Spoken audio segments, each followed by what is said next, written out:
Welcome to the Make It a Great Day movement. We are here in support of the Teen Suicide Prevention Society. We are here to make suicide a thing of the past, and we call this little gathering the Suicide Prevention Show.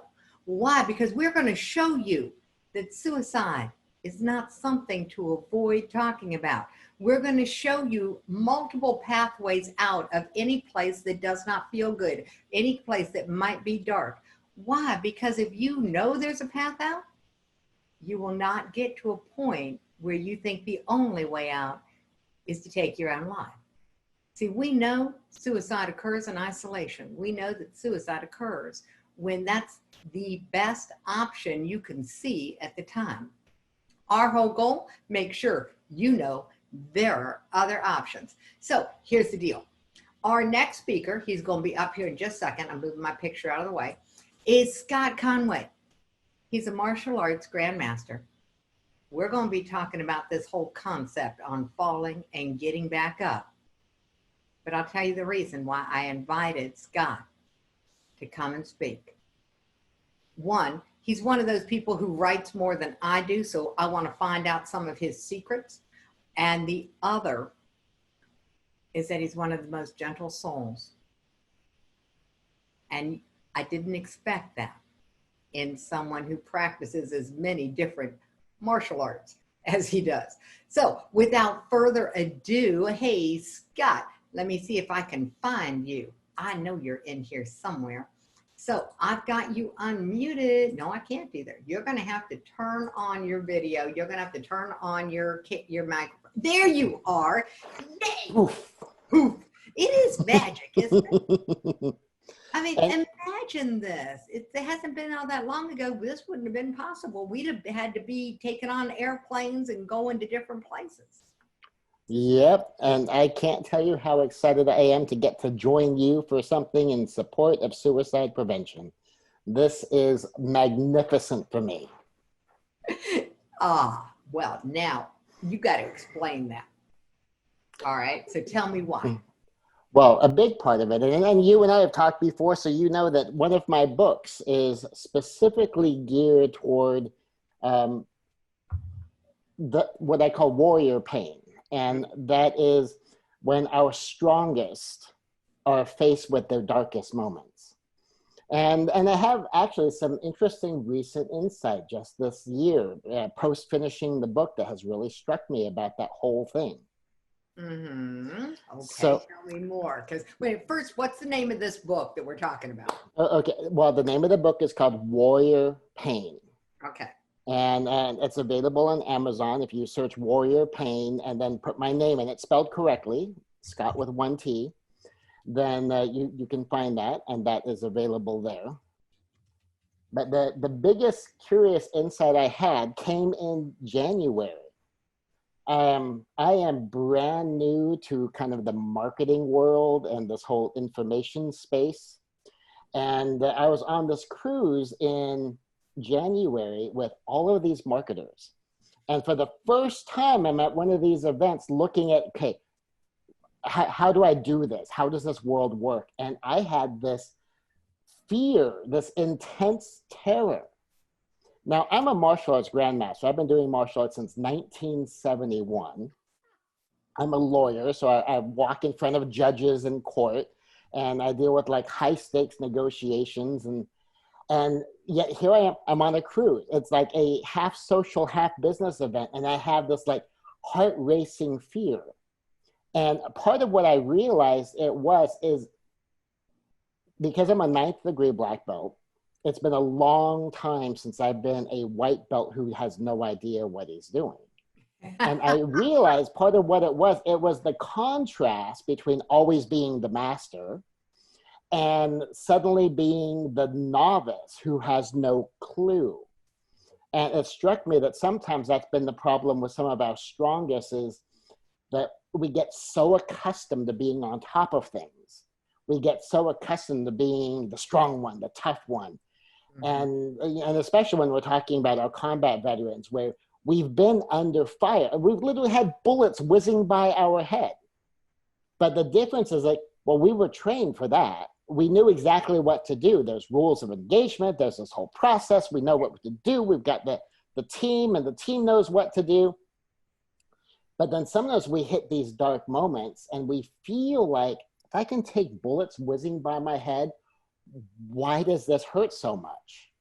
And it's because we're not accustomed to being under that kind of pressure and feeling those emotions in that way. And it's the contrast that makes it that much more stark. And that was just, my own experience recently in something as silly to be afraid of as moving into a new business realm. I mean, what's the big deal? I walk in the middle of 12 people ready to explode into violence. My heart rate doesn't even go up. I'm on a cruise, scared half out of my mind. What the heck is that, right?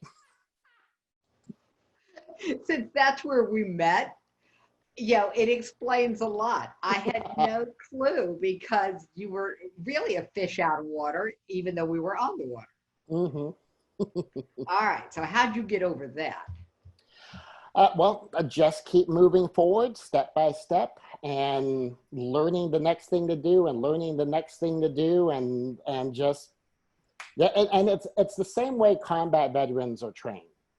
Is because when it hits the fan and nothing's going the way it's supposed to go and you have mass chaos, the only thing you focus on is, what is my next action?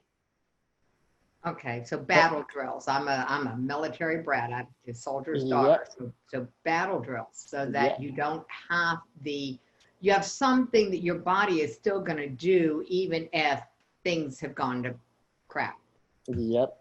Okay. And then that way, all you have to do is, okay, what's the next thing? And then what's the next thing after that? So you're not having to stop and figure out, like, okay, well, what are the next 47 things I have to figure out and know before I can take one step? Now, you just do something, do anything. And even a wrong thing, A, you might get lucky. And B, at least you're in motion and you can fix wrong. You can't fix frozen. Ooh, I like that. Because, the explosive action, massive action, this is what many people are being told you need to be doing. And yet that one piece that says, but wait a minute, you just gave me 47 things. And so we hunger for the complexity. I think sometimes we want to go learn it all and and have all of the pieces and know what all the pieces are. The reality is that creates confusion. Yes. Yeah. Yeah, and I can tell you, as a martial arts master that has been training lots of people for the last 3 decades plus, is if I tell you, like, okay, if someone throws a punch, here's the 27 things you can do. Well, then what's going to happen? Someone's going to throw a punch, and you're going to stand there and get hit, which wasn't one of the 27 things. Yeah, really. Okay. But if I just, the smaller the list is, the easier it is to make a choice. And the same thing I tell my students, well, a simpler thing is, there's a move, the bad guy's in front of you. Okay, so whatever it is, it's got to go forward. And I said, well, just guess. Let's just eliminate all of those other moves. Yeah, and if they throw a punch, I said, nope, not that one. And oh, well, I only have one other hand, so it has to be the other hand. Or if I tell them, like, nope, it's not a hand. Now, it is amazing how long people stand there and think, okay, wait, it's not a hand. I'm in a punching, kicking art, but it's not my hand. Oh my gosh. And they'll stand there and think, okay, it's not a hand, so it is and they go, foot, it's a foot, like it's a revelation. But that's the way our brain works. It really is amazing. Because, and it happens to me too. I've been doing this for, am I at now? 49 years. It still amazes me how often, every once in a while, the brain just gets stuck and goes, I don't know. It's like, okay, well, there's only 4 possibilities. Yeah, but I don't know which one it is. Like, well, pick one. And if it's not that one, it's one of the other 3. And pick one again. And if it's not that one, it's one of the other 2. And to pick one, if it's not that one, guess what? It's the last one and you've got it. You've made a maximum of 4 tries. I love that. You said something that caught me and I'm going, wait a minute, what did he say? And it was this thing about having fewer choices. Mm-hmm. Having fewer choices is God saving. I mean, it's a true guiding light. It's a wonderful place to be, as long as you're in a place of feeling like you have control over the choices. And that's been the hallmark of my experience, is that it's when we think we don't have another choice that we run into trouble. So when someone is coming to you and going, okay, this is the only thing I can do, what would you tell them? Well, very often I'll ask them, like, so are you sure if you did something different, what would happen? And I'll just ask them, say, well, then this and this and this would happen. It's like, oh, so it's a choice, but it's a choice that you take off of your menu of options because of all those things you just listed. Yeah. But what if all those things that would happen were okay with you? Could you choose that? And then someone will go, well, yeah, but I'm not okay with it. It's like, but if you were, you could. Are there any other choices that the only reason you're not choosing them is because you don't think you're okay with what you think will happen if you choose them? Yeah, that's a really powerful question. Is there any other choice that you're not taking because you don't think you would be okay with what would happen in the future? Wow, there's a lot there for me to unpack, because one, the future's not done yet. I don't know exactly what's going to happen. So it's a sort of an imagination place. But the other is it so far out in the future that what would happen in the present, you would have time to course correct. You'd have time to influence it a little more. Yeah. And what's going to happen if you don't take another choice? If you're so miserable with the only choice you see, then you're setting yourself up to be miserable. Yeah, the I have to, but I can't paradox. That double bind is crazy making. Ooh, I have to, but I can't. Oh boy. Okay, so we went into language earlier today. So I can't, and that I have to, but I cannot figure out how. Yeah, I mean, it's because there's tons of places where people say, well, I have to do this, but I can't do this, but I have to, but I can't. And and anytime if you double bind yourself, there's always a way out. I mean, personally, I love it when I double bind myself, because if I'm the one who did it, I can undid it. But now every once in a while, though, honestly, we get double bound by forces outside of us. And when that happens, and sometimes we need to take an extra step back, and we need to take a look. I'm sorry, for anybody listening on the podcast, what you missed was Scott took a step back, totally forgetting he was tethered to his computer by his earphones. So that was a great recovery. Yeah, if I'd gone back 6 more inches, we wouldn't be talking right now. I'd be scrambling to find to restore my sound. So there we go. The unintended consequences. So the whole conversation, how many books have you written? Published books, I'm at 44, and I have 3 more books that should be out by the 4th of July. Yeah, see, I was feeling all loud and proud earlier because I got the title for my next book, and the one before it'll be published this summer. And I'm like thinking I'm all hot, and then I met you and I'm going, oh my goodness, I am just baby stepping this. Yeah. So for anyone who wants to know about contrast, if you want to know what's possible, you look at Scot. If you want to know what's probable, you can look at the pace that I'm going through. And if you want to know what's true for you, let's just make a decision that you're going to publish, because you can do this now in any way you want to, and the world needs positive voices. I mean, the world just needs positive voices. And so when it comes to this, what do you think the world needs next, Mr. Scot? Because I know you're working on something. Well, the big thing I'm working on is bringing Ohana to the world more. And Ohana, for those who don't know, is a Hawaiian word that means family.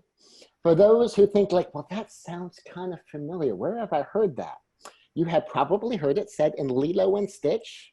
That's where I heard it. Yep, that Ohana means family, and family means no one gets left behind or forgotten. And that's a pretty good definition. It's a good enough definition that I don't fight it, and it's in my book. And so I use that as a starting point. There we go. Let's just start from there. All right. So we're going to back up a step because Miss Lachelle, who I was interviewing a few minutes ago, she said, what's the secret to accomplishing those books? Okay, so ready for a little bit of book coaching, and when you listen when up. you do your book writing this way, then you get craziness like you accidentally write books. So if you go looking in my recent books, 2 of them that came out recently is Quest Xeon Christianity volumes 1 and 2. That was an accident. It was meant to be just 1. But they ended up with 2. And so that's kind of the running joke of accidentally writing books. You had twins. Okay. How do you accidentally write 2 books? And the way it works is you just get a loose outline, more of an idea of where you're going. And you just start writing. But the way my first coach coached me in writing a book, he says, don't even figure out your chapters yet. Just get a loose outline of kind of where you're going, and it's totally okay if you ramble. Just write until you think you've kind of put down the idea. Okay. However many pages that is. Then you go back through your own sections and you start to separate it out, and you see what kind of natural divisions it wants to make. Now, sometimes it's obvious that you went from one topic to a different topic, and that's clearly a shift. Sometimes you realize like, oh, well, I've got like the 12 pages of manuscript, which at book size is going to be like a 25-page chapter. Okay, that's going to be too much. That's going to be something I need to chop in half, and you'll sort through it and you figure, okay, so what can go one way, what can go the other way? And when you start to let it self-organize, and you'll also see, okay, where are the gaps? I'm like, oh, okay, so I've got this block here, and I need something to bridge over to this part. And then you start filling in where your gaps are. Okay. And then you expand on certain pieces and elements. And you just go. And kind of like I said earlier, is you can fix wrong, but you can't fix frozen. If I'm sitting in front of my computer and I've got a doc file open and I've typed nothing, there's nothing to work with. If I type a bunch of junk and I can't use any of it, at least I have something to work with. And the ideas I can't use often then become the platform for the ideas I can use. Because even when I'm reading, like, I have had things where I've had this 10-page chunk and I'm going, yeah, I can't use any of that. But then I look at it and say, okay, why can't I use this? Well, it just does this and this and this. Like, so how would you make it better? It's like, well, it needs, okay, well, good. Now start over, because now your brain already did a brain dump. You got to look at it. You even realize, okay, that's no good. How do I make it good? And if I had never written the throwaway pages to begin with, my brain wouldn't have a platform to then level it up to the thing I can use. That makes perfect sense. So there you go. The short answer is right. And then course correct. Just start with the broad strokes. I loved that idea. What's the general idea of what you're doing? And I'm going to be bluntly honest, it's the opposite of the way that I do it, people. So maybe you really can't do this wrong. That's sort of my thinking in the world, is that you cannot do you can't do your life wrong. So you can't do your writing wrong. But yeah, I like that. I'm a big fan of process, even if I don't use them. I'm just a big fan because it helps you organize your brain. Yeah. So I'm just really super excited because your project that you're working on, and I did just put the post for the, actually I'm getting it right now. Sorry, I was in the middle of that when you were like saying something I wanted to comment on. So that happened. So let me get this. What is this about the culture of community? because the Ohana way is we're all family, and you have expanded that out dramatically. Oh, yes. The Ohana way, shaping the culture community, and it just begins with this Hawaiian ideal of family, and the fairly obvious idea, and that is we don't have to be related to be related.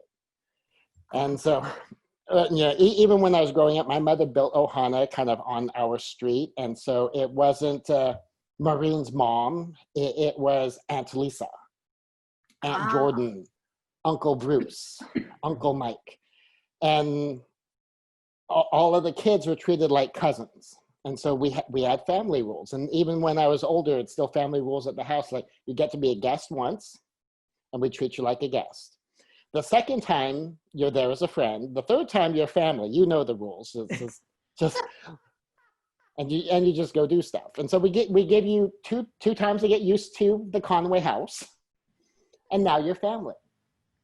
And that's just kind of the way we roll on that. And Ohana, besides the basics of the idea of family and no one gets left behind and no one gets forgotten, we're also talking about hero, villain, victim.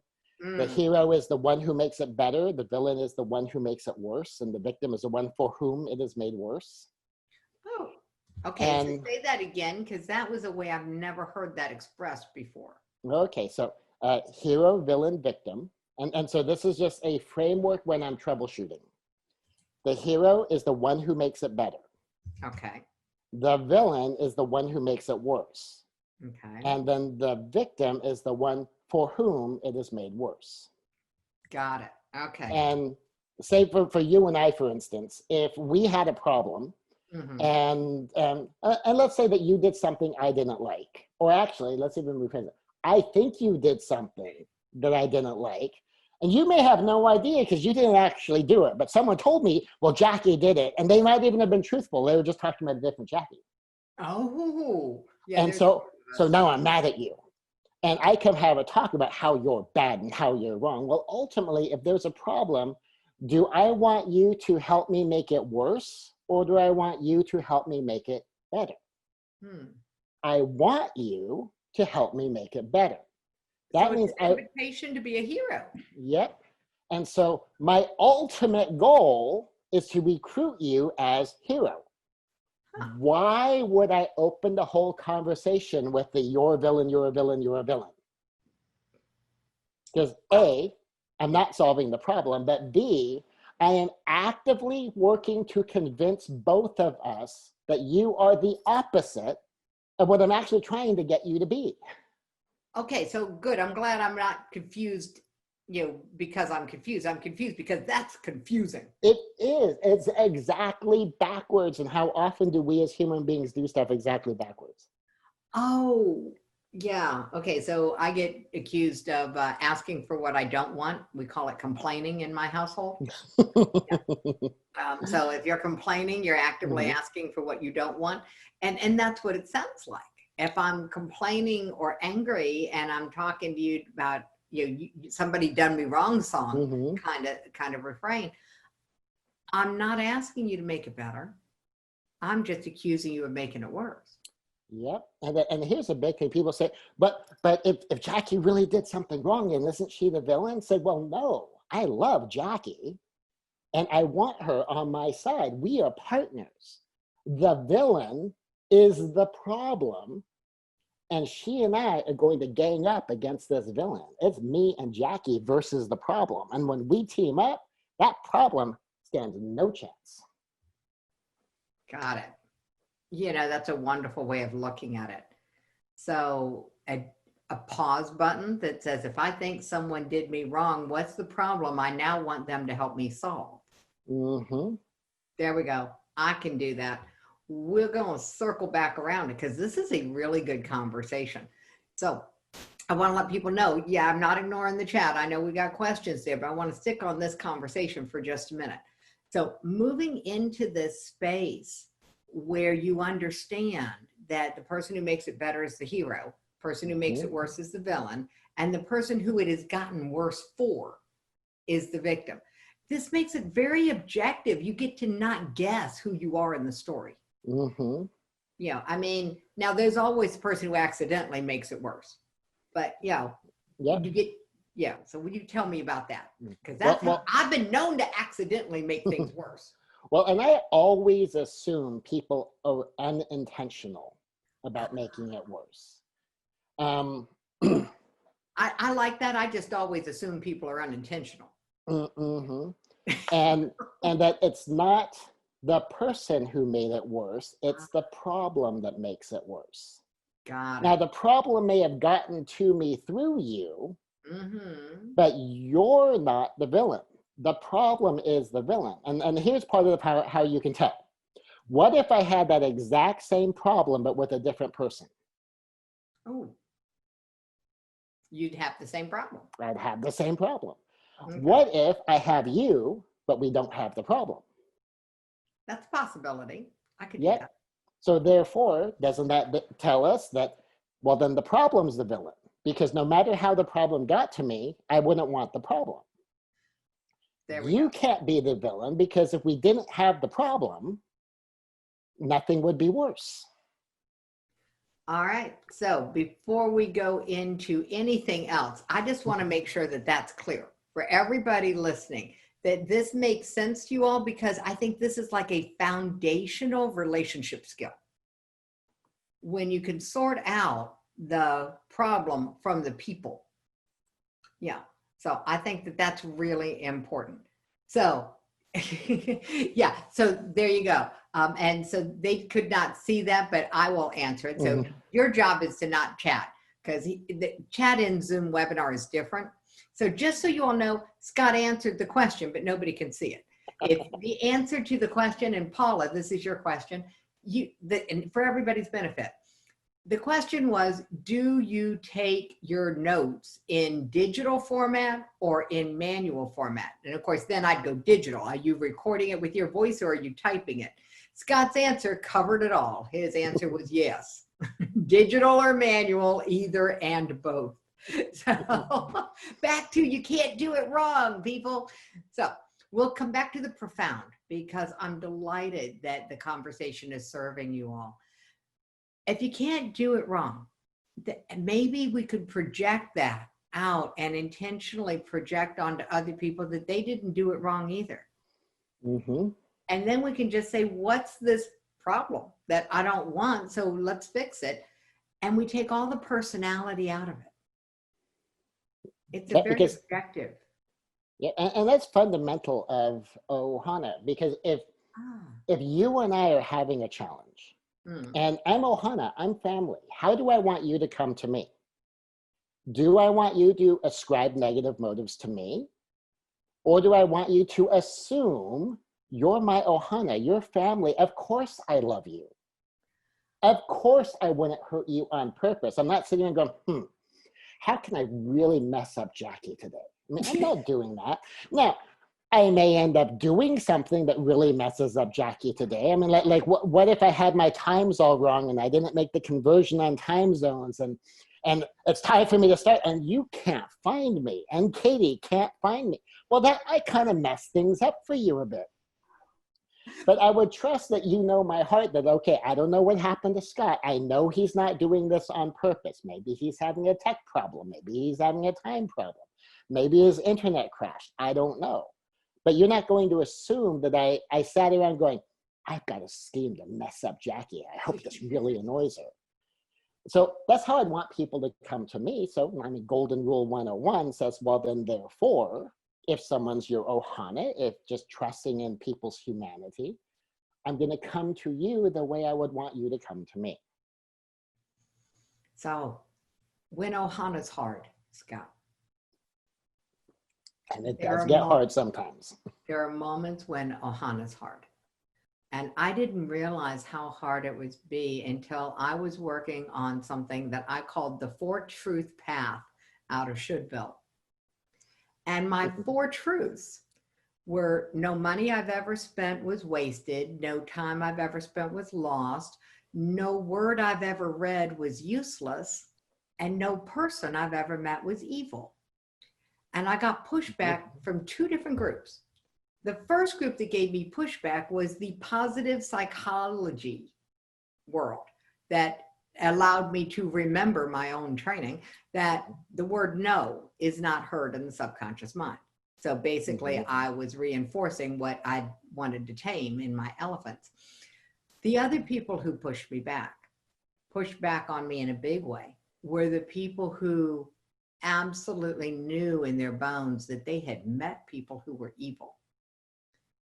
And so I rewrote, and it became the Four Truth Path out of Shouldville.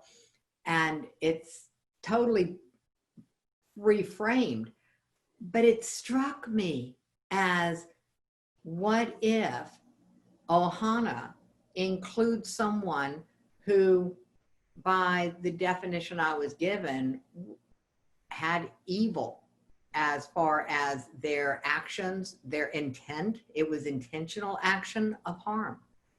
What do you do when Ohana's hard? Well, specifically down the chain, and this is part of a process called an Ohana conversation, where it begins with a request, the training boundary, and enforcement boundary, and then the fourth category is change relationship. And then in there's like 4 levels, and the bottom one is to end the relationship. Got it. Okay. But you're ending a relationship based upon behavior and choices. Now, when it comes to evil, I've worked in the jail system. I have sat down with people who have willfully hurt people and are glad they did, and will do it again if we let them out, and were perfectly blunt with me. It's like, if I get out of here, I'm going to do, and they give me a list. So I've seen evil. I've sat down across the table and looked evil in the eye, and had evil flat out tell me that they're glad they did it, and they would do it again, and they will do it again. And sometimes you're related to somebody like that. So they're like, by blood and or marriage, they're literally Ohana. And you have to craft whatever relationship you have to take that reality into account. Okay. And this applies at scale, because anyone who has a behavior they claim, whether it's a subtle behavior or an objectively evil behavior, the problem is the behavior. Now, what I will say about even the most evil person I have ever met is everyone has good in them. And a curious thing I've run into is even the most evil people still see themselves in some way as either a good guy or really not that bad. Okay. Yes, I will grant you that the self-opinion is not the same as the person who was on the receiving end of them making life worse. Because they have their excuses, and any excuse is a claim to permission. And so if I make an excuse for literally anything, it's a claim to permission. And say, for instance, if I'm teaching a seminar in San Diego, and I tell you, well, we got a snowstorm in Chicago and they canceled all the flights, I couldn't make it. Okay, so I made my excuse. I'm snowed in Chicago. Does that give me permission to not be in San Diego the next day? No. Well, I think most people would say, well, yeah, how you can't get from Chicago to San Diego overnight. But on the other hand, if I said, like, well, I got stuck in Los Angeles because they canceled my flight, so I can't make it tomorrow. You go, okay, you're 2 hours away, and there's like 12 ways to get here. So you can make a claim to permission to not be on a canceled flight, but you can't make a claim to permission that you can't make a 2-hour drive in 24 hours. I mean, the only thing that I probably couldn't do is walk in 24 hours, but there's buses and there's trains and there's other flights and rental cars, and heck, I could call San Diego and someone could drive up, pick me up, and take me down there. I mean, there's so many ways to accomplish it. And so when someone makes an excuse for why they did an act, they're saying, well, I should have permission for that behavior because of. And then closely related to that is what I call the justification, which means that, well, I'm right for having done it. So to make a just because of, and then they have the because of. Yeah. And then closely related is a rationalization, which means, well, what I did makes sense or is rational because of. And so you have rationalizations, justifications, and excuses. And that's kind of how I define them so that we can kind of understand what we're doing. And if we get that, then we can begin to see what we're doing. It's like, am I trying to make it sound like I'm actually doing the right thing? That's a justification. Or the logical thing? That's a rationalization. Am I claiming that I should be excused, the claim to permission from an excuse? And listening to that when other people do it. Now, what I will also call an excuse, rationalization, and justification is it's claiming the behavior. And so when it's claiming the behavior. And part of the claiming of the behavior is if I tell you I get snowed in into Chicago, and that's my excuse for not being in San Diego, that I'm telling you, anytime I get snowed in Chicago, don't expect me in San Diego. Now, if, say, for instance, so we take that example, and I use some other excuse, like, well, because of this thing that happened to me in the past, that's why I did this thing to you in the present. Mm-hmm. The question I would always follow up is like, so are you telling me that since your past won't change, that I should always expect this behavior? Because if I should always expect this behavior, then that means we need to like alter the dynamics of this relationship because that behavior is not acceptable to me. You know, it would certainly clean up a lot of static in a relationship to have that kind of clear conversation. Mm-hmm. Yeah.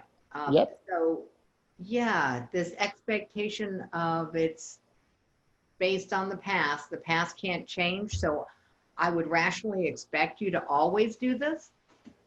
Ooh, Mm-hmm. I'm in trouble.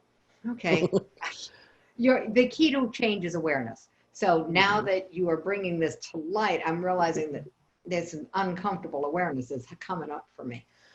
Anybody else feel squirmy, you don't have to put that in the chat. So the value of this conversation, Scott, is the perspective that you bring to it. The idea that we are not victims, as in that's who we are, but we may be the victim in this particular story, in this particular way, because of this particular result. And it's just, this is the story. And then if somebody tells us that we can expect them to continue to make this particular problem worse, we can then stop arguing with reality, start accepting who they are and the how they are in the relationship, how it is, and adjust. But without those twins, the awareness and the acceptance, without those, we can really get stuck in a role and think we don't have a choice. That's amazing. I like it.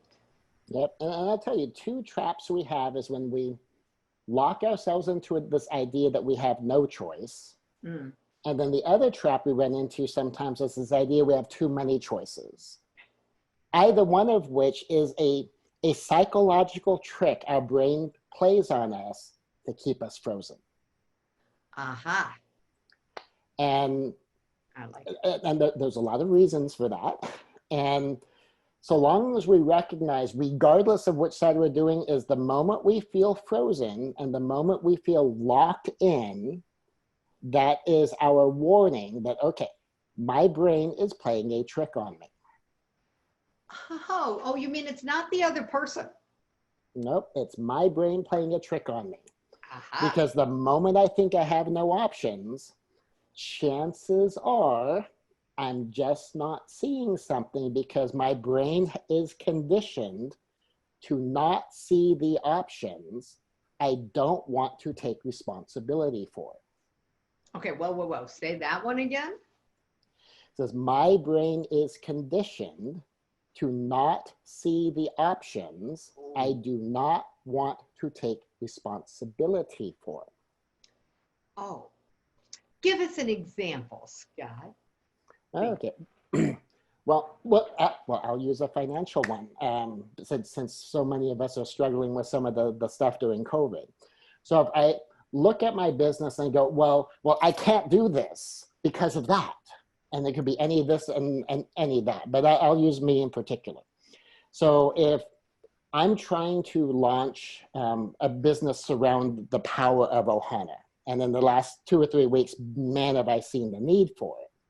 But it'd be easy for me to sit around and go, yeah, but I've never done that before. I don't know how to do that. How is that going to work? There's no way. I can't do that. I don't know how. I've never done this before. Everyone who's ever worked with me in the past, except for Virginia, has always been big on promises and at zero delivery. And I tell all of these stories about why I can't do it, why it won't work. Mm-hmm. What I'm actually, saying, that version of the story is there's so many options and these work for everybody else, but none of them work for me. And then I end up being stuck. But ultimately, what is my brain trying to do? It's not taking responsibility for making a choice to try something, see what the outcome is, adjust as I go, try something different. And if my brain didn't have a metaphor it uses to process that, how easy it would be to get stuck, because I could go, oh, well, I've got all of these genius people in my orbit. And I could go, it's like, oh, well, do I need to do it Iman's way? Do I need to do it Jay's way? Do I need to do it Alina's way? Do I need to do it Virginia's way? And you could get like this, okay, well, I need to go learn all of these for the next 10 years. And then I can make a choice.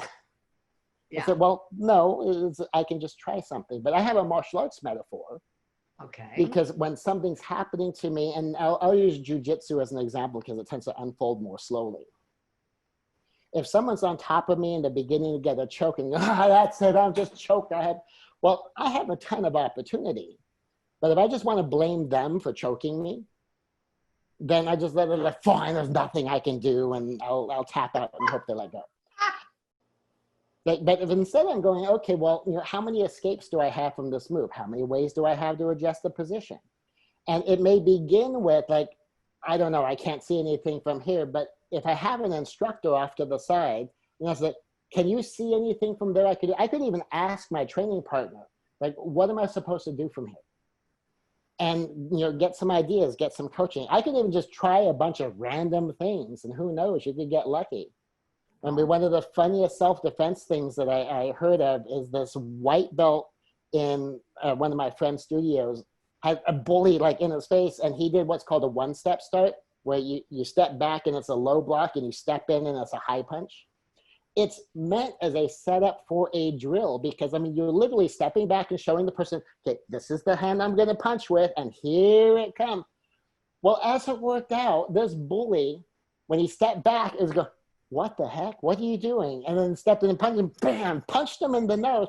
And the bully was taken aback so much by surprise that his victim would even do anything. He literally got punched in the nose by a punch he saw coming from 5 feet away.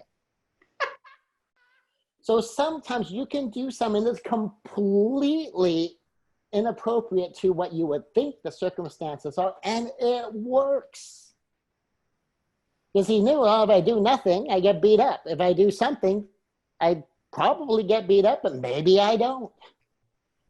And so I'm doing a webinar this Tuesday. I'll probably have a few more. I'm doing a course launch next month in July on the 16th. Is it going to go well? I have no idea. I hope so. But if it does, fantastic, I've got a path. What if it crashes and burns? Well, then don't do it that way again. And I've learned a lot of lessons, figured some things out, moved forward before. Mm-hmm. Because we know in business in general that the average decamillionaire, the average person who makes it big in business, went bankrupt either 3 or 4 times on average on their way there. The key is you don't fail the exact same way 2 times in a row. That's a good key. So, and if you do fail exactly the same way more than 1 time in a row, it's time to get a help from somebody to look at what you're doing. Mm-hmm. Yeah, there we go. Okay, so get another perspective. But I think you're right. I don't think we ever fail exactly the same way twice. So I am looking for something because you gave a gift and I found it, and I am super, super excited for this. This is something that blind spots. And when we started this conversation, I wasn't really sure we were going to be going here, but you absolutely identified, without even intending to, some of my blind spots about some of my relationships, these concepts that this is a role, but it's not a role like I'm assigned it. It's just who I am in the story in relationship to this particular problem. The next problem, I could be in a different role. It's still a problem story, but this time I was the one who it got made worse for, so I'm the victim. Next time, I might be the one who makes it better. I could be the hero. It's still a problem story. Problems happen. Who do you want to be in the story? Yep, and I always want to be the hero. And even if I am the victim, and think about every superhero story we've ever seen. There's always someone in trouble. Stuff is being made worse for them. And what does a hero do? You go save the victim. Yeah. Okay, so if I'm the victim and I'm the hero, well, then what do? I swoop in and I save myself. From what? Not the person, from the problem. And how do you save someone from a problem? Is you solve the problem. There we go. Now, if I had my way, I'd have you and Caesar in the same room, because problem is one of those words that he was trying to get us to take out of our vocabulary and reframe it, because that's his jam, is all about words. Your jam is all about what's the metaphor that's going to move your mind off of stuck.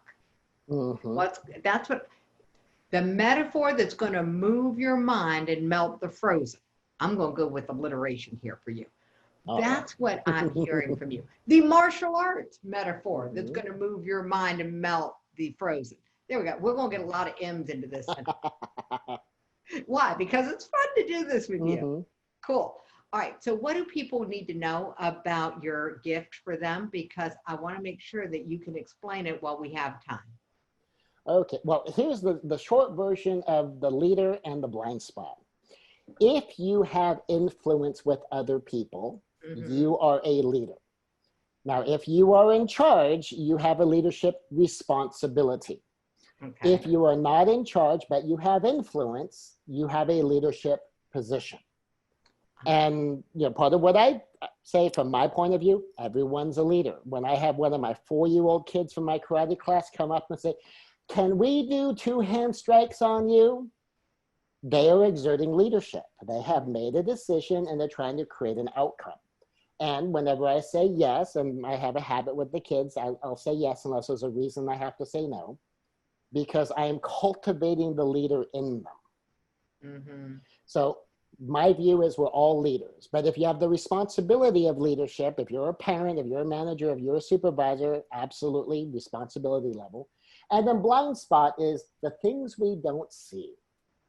And so in leader blind spot, when you're leading people, there is a key blind spot that we all have that manifests differently that we tend to not realize as the blind spot. Now, I'm not going to summarize a 10-page report in 2 minutes. There we go. But if you jump into the report and you see what it's talking about, you'll probably have oh, yeah, I do that. I guess I never thought about that as a blind spot. I thought about that as somebody else's problem. Okay, there we go. Blind spots disguise themselves as somebody else's problem. Very often, yes. And I'll tell you, the biggest problem with blind spots for myself, and this is generally true, is a blind spot robs you of your power. You have the power, but you're blind to it. You can't see it. And once you realize you have this blind spot and can see it in action, when something's going on, you go, I know what's going on. That's that blind spot again. And you may not see the car when it's there, but when you hear a horn honking that's invisible, you know there's a car in the blind spot, right? Yeah. Same thing in life. You may not see it as you begin in motion, but there's certain telltale signs. And as soon as you realize that's going on, you go, I know what that is. That's that blind spot again. Now I can catch it, and now I can do something about it before I have a car crash. When you know you have a blind spot, you can look around it. Instead of trusting your mirror, you can look over your shoulder. So knowing that you have a blind spot is a very useful thing. So thank you for giving something so useful to everyone on the call, Scott. I just am super excited and delighted that you were able to join me tonight. Oh, and I am thrilled that I've been here, and I hope that our conversation has some help. And I'm sure even if we had a discussion about words and vocabulary that we would come to an agreement, because I'm very specific in my definitions. Yeah, you are very specific with your definitions. And so let's just play with definitions. I'm going to be specific with mine. We have at the maximum 5 minutes. So I have a question. All right. What do you wish I had asked you? Well, since I am here to serve, what I'm glad you asked me is anything and everything that you would like to know. What I will like to add in the last 5 minutes, asked or not, definition of problem and challenge. To me, the definition of a problem means something bad will happen if I don't solve it. The definition of a challenge is something good will happen if I overcome it. Ooh. And sometimes something can be both a problem and a challenge, where I have to do something or a bad thing happens. But part of what I try to build into leadership and building an Ohana, when you can manage all of the problems, and when you build an Ohana culture, oasis, harmony, assertiveness, nobility, and aloha, and that's built into your team culture, that pre-solves about half of the problems by itself on autopilot.